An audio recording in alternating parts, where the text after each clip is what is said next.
schools. So we're going to hear from Marci, Lexa, School Nutrition Director in Henry County Schools, Susan Roberson, School Nutrition Director in Richmond City Schools, Daisy Green, Principal of J.L. Francis Elementary, and Peggy Atkins, Cafeteria Manager in J.L. Francis Elementary. So we'll do this similarly to the previous panel. If everyone just wants to kind of take a few minutes and share their perspective in terms of implementation of breakfast in the classroom and what's working in your schools and how you've made it work successfully. So I'll turn it over to Marci. Good afternoon. We'll try to keep it short and sweet because I know everybody would like to get home. I'm going to start, I guess, probably because I would be grassroots from, we'll be going into our third base year for Provision 2 for breakfast. Next year, I just found out I get to do another federal review next year. Makes me happy. But we went into universal breakfast because we felt like it was the right thing to do for the kids. And we wanted to go into breakfast in the classroom for all our elementary schools. We did a pilot program at the end of 1 year, and we have 10 elementary schools. And we actually persuaded and found stakeholders in 5 of them for a pilot program. So that was half of our elementary schools. For the last 6 weeks of school, we did a pilot program. And just to, basically, we wanted to show it could be done. Because, there were enough naysayers in the other 5 that felt like, there were going to be a lot of problems. And we wanted to work the bugs out of the system. But we had, the superintendent backed it, and then we had principals in all 5 of those schools that backed it. And we chose our 3 lowest participation schools and our 2 highest free and reduced schools. And got all of the stakeholders to buy in those schools in time to do it for the end of the year, and did it for those 6 weeks. And each of those schools, the lowest participation schools, had very low 20% or less participating, and the higher free and reduced, of course, they were only in the 30% areas because it was all done traditionally in the cafeteria. There were a lot of problems with transportation, with kids getting there in time, and that was why we were looking at breakfast in the classroom. But they all went into the upper 70% or higher in participation. And the nurses were some of our biggest proponents, talking about the reduction in children coming down with stomach aches and headaches and things like that. And then the teachers, even the ones that were our hardest ones to buy in, were the ones that sold the program to the other schools, the teachers and the principals. Because they talked about the attentiveness of the kids, they talked about the less behavioral problems, they talked about, just the way they got more done in the morning, even though they didn't really lose but maybe 5 minutes of instructional time because the meal was waiting for the kids as they came in. So they were eating as they came in. So even the kids that came in a little late, if they had a child that they knew was going to be a late arrival, they left breakfast for them there, even though the other kids were packing up and getting ready. That child did not lose a chance to have breakfast. So every child had access to breakfast. And that year, we weren't even Provision 2. We just did it free for everybody in those 5 schools to see how it would work. There's really no way to collect money in the classroom, and did name rosters and did training with the teachers, and had to do everything as they discussed. We're never going to probably, well, I wouldn't say never, but I hope we never reach the level where 80% free or more. So we didn't qualify for that type of grant. We went with Sudia and got some help from them to get the insulated bags and stuff that we needed. But the buy-in was really great as soon as we did the pilot program. So even if you don't do it on that large a level, because we did those 5 schools and the buy-in was big enough that we went with all 10 schools and we're Provision 2 the very next year. If you don't go at that big a footprint, I tend to, leap. And then we worked out all the details later. But it worked really well because I only have 10 elementary schools, so we could do a lot more personal interaction because I don't have 54 elementary schools, or God forbid, however many you have. But if you go with 2 or 3, if you get your best, your strongest, it's a good way to go with it. And I'm always willing to answer questions, or if I can help anybody out, I'll be glad to be a resource. We've been doing it for years. Some of those schools have gone to other ways to do it, like they do grab and go and take it back to the classroom if their buses get there really early. We've got a couple schools that their buses get there so early that they all come through the cafeteria line now and eat in the cafeteria, because we've done some things with transportation to make things happen to make it work that way. But the principals know that they have various options for doing breakfast. So now we're looking at, we've gone to the secondary schools and went universal free with them in our second rotation, but we haven't really done anything, but we've done a little bit of grab and go at one of the middle schools and got them up to 54% from the low 20s. But I really want to go to kiosks and stuff at the middle schools, and we're going to work on them the next couple of years. We're looking at kiosks in all the secondary schools and seeing if we can get them to the grab and go model and see what happens. But I think breakfast in the classroom is the way to go, or breakfast after the bell for secondary, and this will just be the first step. I'm going to pass it on to Susan. Hello, everybody. In Richmond, we have universal breakfast, as you all call it, but it's really provision 2 breakfast for elementary schools. In all the elementary schools, approximately 32. We've had elementary schools having that no charge for breakfast for about 6 or 7 years. This past year, we piloted breakfast in the classroom. We went around and we talked to elementary principals to see who would be interested. It was our hope that we'd have more people that would be interested, but we ended up with 5 schools who were willing to take on breakfast in the classroom. Out of those 5 schools, 2 of the schools are using our breakfast in the classroom for the whole building, meaning the students come into the classroom, and you'll hear later from the principal and the manager how it's executed in their schools, but they come into the classroom, their breakfast is waiting on them. Whereas in the other 3 elementary schools, they're doing partial grades because they did not want to do the whole school. So some of their students are getting their breakfast in the classroom, and some of their students are getting their breakfast in the cafeteria. We've tried to always have a grab and go, whether it was in the classroom or in the cafeteria. But the biggest reason why I feel like we wanted to go breakfast in the classroom was because when the students come in the morning, they don't know their PIN number, and they can't even find a piece of paper to figure it out. We can't understand what they're saying because we have these long lines of little kids that cannot communicate as nicely as we'd like them to. So our lines were backed up in the morning for breakfast. We had our audience there, but the lines were backed up. I'm sure some of our principals in elementary schools would tell you, we're tired, the breakfast is still going on, it's 9:30. So we needed to come up with an answer. And breakfast in the classroom is really an answer for us, that the kids are going to the classroom, we don't have to have a backed up line when they get off that bus to go to the classroom, and breakfast is waiting. I think they can share a little more details. Hi, I'm Daisy Green, principal of J.L. Francis Elementary School, and I absolutely love it. I will not go back. We've had a problem with transportation for the last 14 years that I've been there. Always rushing. Having breakfast in the classroom brought calmness to the building because we knew where the students were, we knew what they were eating, and it's absolutely fabulous. You can't go wrong with that. And I have carpet in my building, and I was very curious about that. But you train, and if I was going to train, I was going to train the whole school and not just a classroom, because if everyone's going to buy into it. I asked my teachers from the start, do we have a problem with transportation? They said, yeah. So how many of you all would like to see your students get in class on time and start instruction at 9 o'clock? And all the hands went up. Sold it to them like that. Of course, there was a few reluctant ones, but once we gave them a basket with some paper towels and some cleaners, they got over that because they were concerned about the little pets also.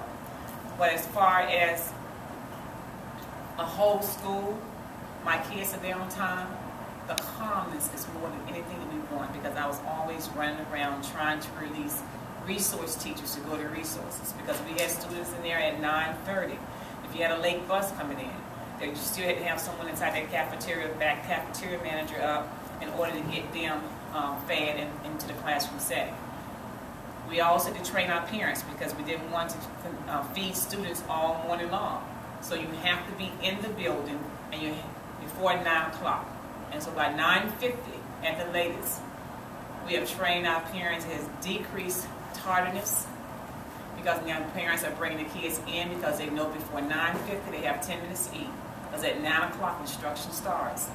Also, all students are now getting a snapshot in the morning times where you only had like 5 or 10 students in the classroom and they only got the pre-morning work. Now everyone is getting it on time. That time can also be utilized as read aloud for the lower grades or drop everything and read because at the end of the day we're having difficulties getting that in. And also some teachers on 4th grade are using it as a video time. So whatever they're going to study for the day in science or social studies, their students are watching the video. And I have a wonderful cafeteria manager. Well, the idea was first brought to me, it was our first day before school opened. My supervisor says, oh, you're doing breakfast in the classroom for the whole class, whole school. And I guess I had some of y'all's thoughts. How am I going to do this? This is not going to work. This is too much work. So I sat down and I got with Ms. Green and we made our decisions on how we wanted it done. I made my plan and we love it. My staff loves it. You don't have the mess in the morning. You don't have to have as many people because before you had somebody serving breakfast, you had somebody cashiering breakfast, you had somebody backing up breakfast. We don't have it anymore. We leave, we bag up. My lady, when we do cereal, some days we do hot food, some days. On the days we do cereal, we've got 27 classrooms. She bags the cereal, 20 packs of cereal per bag the day before. I go in there the next morning with my rosters. All right, this one needs 18, I take 2 out. This one needs 22, I put 2 in. They go on the carts with the rosters on them. When the time comes, 8:30, we wheel them out, we drop them off at the classroom. At 9 o'clock, my lady comes in at 9 o'clock, she picks up the cart, she goes back around the classroom, picks up the leftovers. We're done. That was a whole breakfast. Then with the hot food, we do it the same way. We bag it up. About 8:15, we bag it up, put it on the carts, pull it out to the classrooms. The teachers are marking the rosters. I didn't have, luckily with the communication the way it was, we didn't have any trouble with the teachers. They marked the rosters. You know, in the very beginning, I had a few that they just check everybody. And I go down and tell them, say, you can't check everybody. If they're absent, don't check them. And I haven't had any trouble. And like I said, we love it. It's a wonderful program.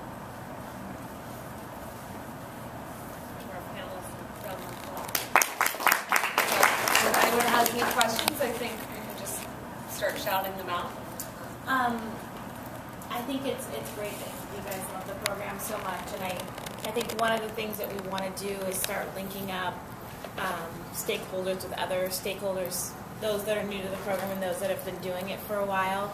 So are you guys willing to talk to other principals and cafeteria personnel who are interested in the program but maybe want to hear from someone who's making it work?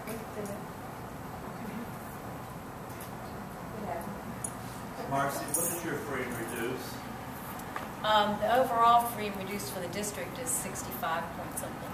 Yeah, so that was a good reason to go. But when we started, I only had 5 elementary schools over 50%. The rest of them were under 50%. So we've risen quite a bit over the 8-year period. We were at, I think we were at 52 point something for the district when I started. Repeat that But again. we were at 52.4% for the district when I started. Of course, the elementaries were, overall, their percentage would have been a little higher. But only 5 of the elementary schools were over 50%. And your financial statements? And our financial statements, we did okay. The first year is a learning curve, and we might have lost a few dollars on breakfast the first year, which we supported out of, a la carte monies, etc. But the second year, with the state breakfast monies and stuff that kicked in because of our breakfast counts had increased so much, we did great. So, and as our free and reduced rate has risen, We've done fine, and even adding the middle and high schools where participation hasn't risen a whole lot, we're still doing fine on breakfast financials. At both schools, Pardon? at Francis Elementary and also Marci, the accountability,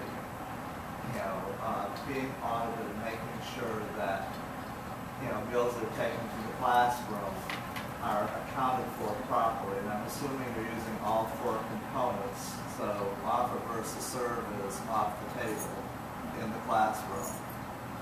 Not How necessarily. are you handling offer versus serve and accountability to make sure, and what type of work does that do to your cashiers, bringing all those sheets back and having to ring up each one? Or provision 2 doesn't allow that, correct? You can still do offer versus serve because the kids only have to take 3 components to have an eligible breakfast. Correct. But you must offer at least 4. So Now, we we've been do offering... that product at the end of the day. Right. We've been offering the extra fruit serving, the cup of fruit for, it'll be our 3rd or 4th year next year. But they must take at least the 3 eligible. So they can still not take the extra one. We're not offering 2 entrees, obviously, in a packed breakfast in the classroom situation. The kids take at least 3. We have a share table in the classroom. Whatever they don't want of the 3 that they took, or they can take everything and consume it. But if they don't want to consume all the items that they took, they put whatever they don't care to consume on the share table.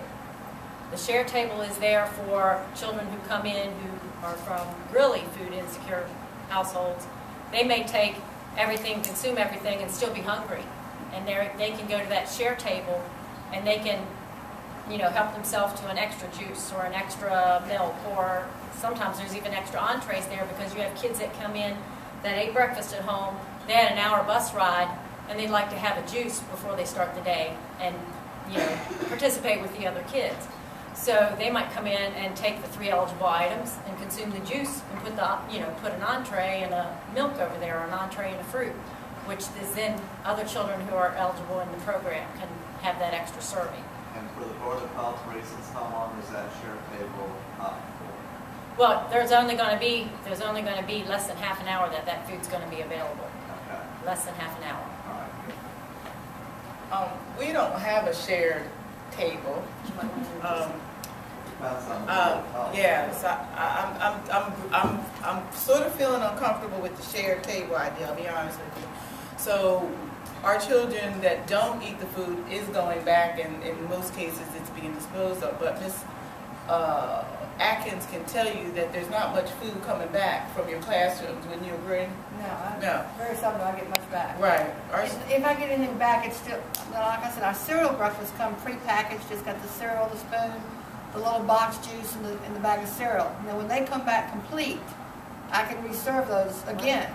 But if they've been open, sometimes they're open and they'll take the cereal and they'll take the juice, then they have to be discarded. But as long as they're still completely sealed, I'll use those again. And as far as the accountability, I've got the scanner. So when I use barcode rosters. As the teachers check them off when they come back in, while my other ladies are preparing lunch, I'll sit in my office and I'll scan the rosters. That's how I account for those meals. And to back her up, during faculty meetings, I had to tell my staff, I say, the check and balance system is every child is not here every day. So if you have all your children marked present for breakfast and then for lunch, it's a big difference. We're going to see the difference right there. So that kind of like made them more accountable for what they were doing. And the teacher that she had spoken to about checking everyone off, I had spoken to her also, and then I shared that information with her. Here at breakfast, everyone was here. No one left out of the building from your classroom. But at lunchtime, you only had 13 students who went through the lunch line. What happened to the other students?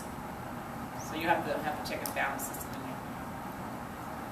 There's also accountability between, we use name rosters in the classroom all the time, and we also count what comes back from those bags. There are certain breakfasts that you have, if you're only doing one entree, where that item is a 2-item entree. and they have to take at least one other thing, and they have to take the entree in order to have an eligible meal. So if you sent out 18 breakfasts and they checked off 16 children, 16 of those items, those main items, should be gone. So we're accounting what comes back with how many breakfasts were consumed. So if they're marking that 18 children ate and only 16 entrees were consumed, then we need to go back and communicate with that teacher that they're not watching to make sure the children took an eligible meal, and did these 18 children really eat breakfast this morning, or are they just, you know, checking off names? And so there's always going to be some retraining involved. And each year when we start the year, we ask to come to the faculty meeting and do retraining if they're going to have breakfast in the classroom. Because there's always new faculty. 2 positives and then 2 negatives of getting this Right. program started. Well, there's a lot of training. It is. 2 positives for me is that I know now that class time in the morning is not being shortened or limited, because students are still in the line trying to get through the lunch line. That's a positive for me, the breakfast line. And the negative would be, at first, as we started it as a pilot, there were not all of the resources, at least I was not aware of all the resources to help us make this totally sophisticated and successful as what I'm hearing now and we've heard since we started it. So I'm excited about everyone getting on board now, knowing that it is a village. It takes a village to do all these things, and I'm just happy that we have those resources available now. That's the positive. Okay. I think I'm Kristen Brown with the Dairy Council, and I've helped fund both of these places, so I have numbers, and I actually have Francis' numbers like fresh in my head from yesterday, and I think numbers work really well with you guys. So they feed about 89% of their students at lunch, and last year they fed 34% of their students at breakfast, and this year they fed 88% of their students. Whoa. And that's typically what we see when we fund school. Like, I know, I keep these numbers in my head and I'm still trying. And we typically see that with breakfast in the classroom, they double. And I heard someone earlier say, well, what do you see happen with grab and go? We tend to see about a 30% increase in participation with grab and go. I see you shaking your head. And doubling participation when you go to breakfast in the classroom. So just numbers. I have a ton in my backpack if you want to see some more from Virginia, but yours were really, really strong. Awesome numbers, and that's what we see when it's done right. So kudos to you guys for doing it correctly. And one of the perks is that teachers get to school on time because they know the students are going to be in their classroom. Yeah.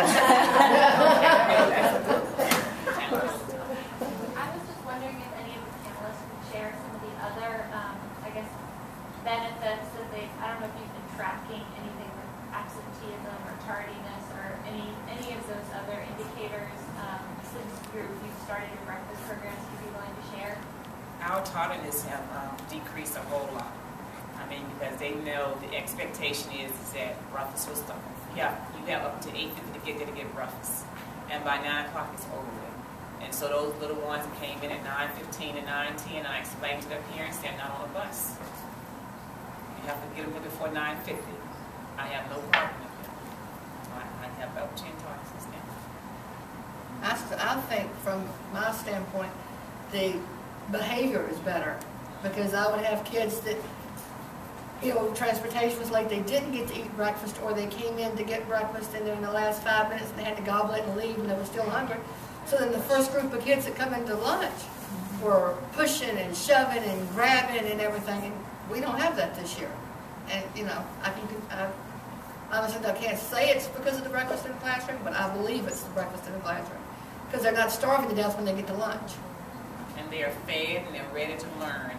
Gives my teachers the time to grow, collect money, because everyone is right here in the classroom.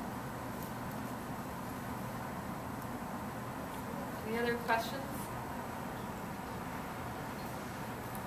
My question is for Marci and for Susan. Can you guys talk a little bit more about how you got your program started? Like, why did you start it? Were you approached by the superintendent? Where are the origins of you guys starting the project? Well, at the time we didn't have a superintendent, we were interim. But it was something that I read the journals, I know what's going on around the country and stuff. And I really felt like we got to have a solution to these long breakfast lines. In all honesty, I didn't want to have to inflate the staff labor at breakfast to the point that I could get whip everybody through. They didn't know a number and, do all that by getting increased staff.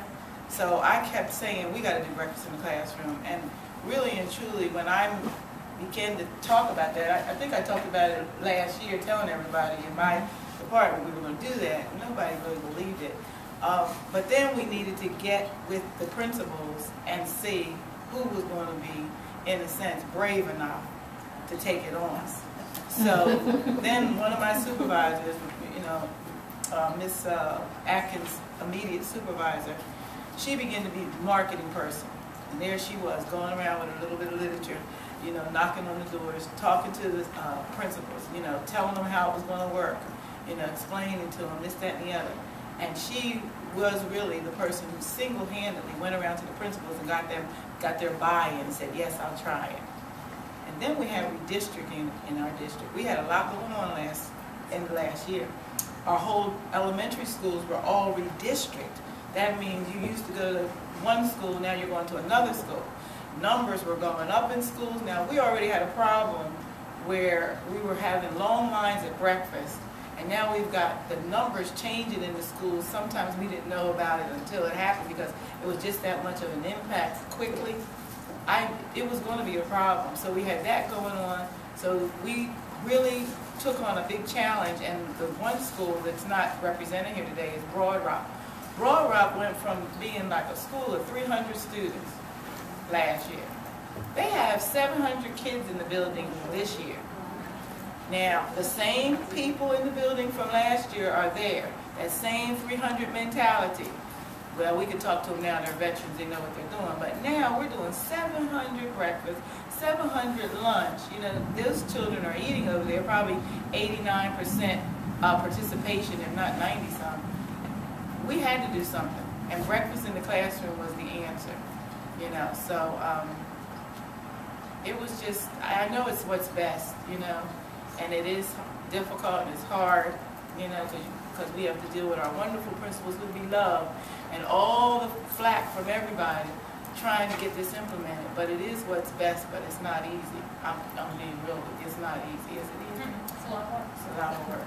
Right, Ms. Atkins? Until it gets going. Yeah, until it Once gets it's going. Yeah. Yeah.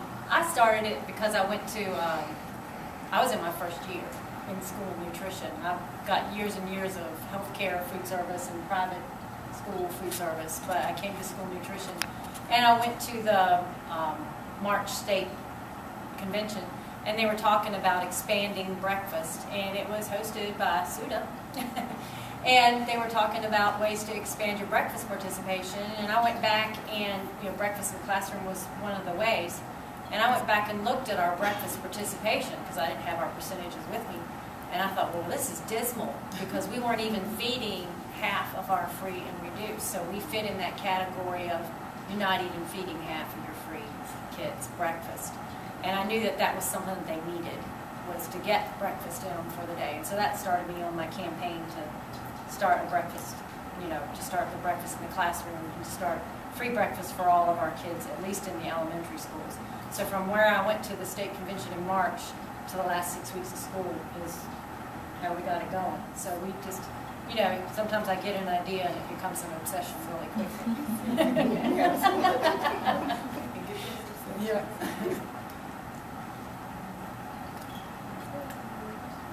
Let's give our panelists a final round.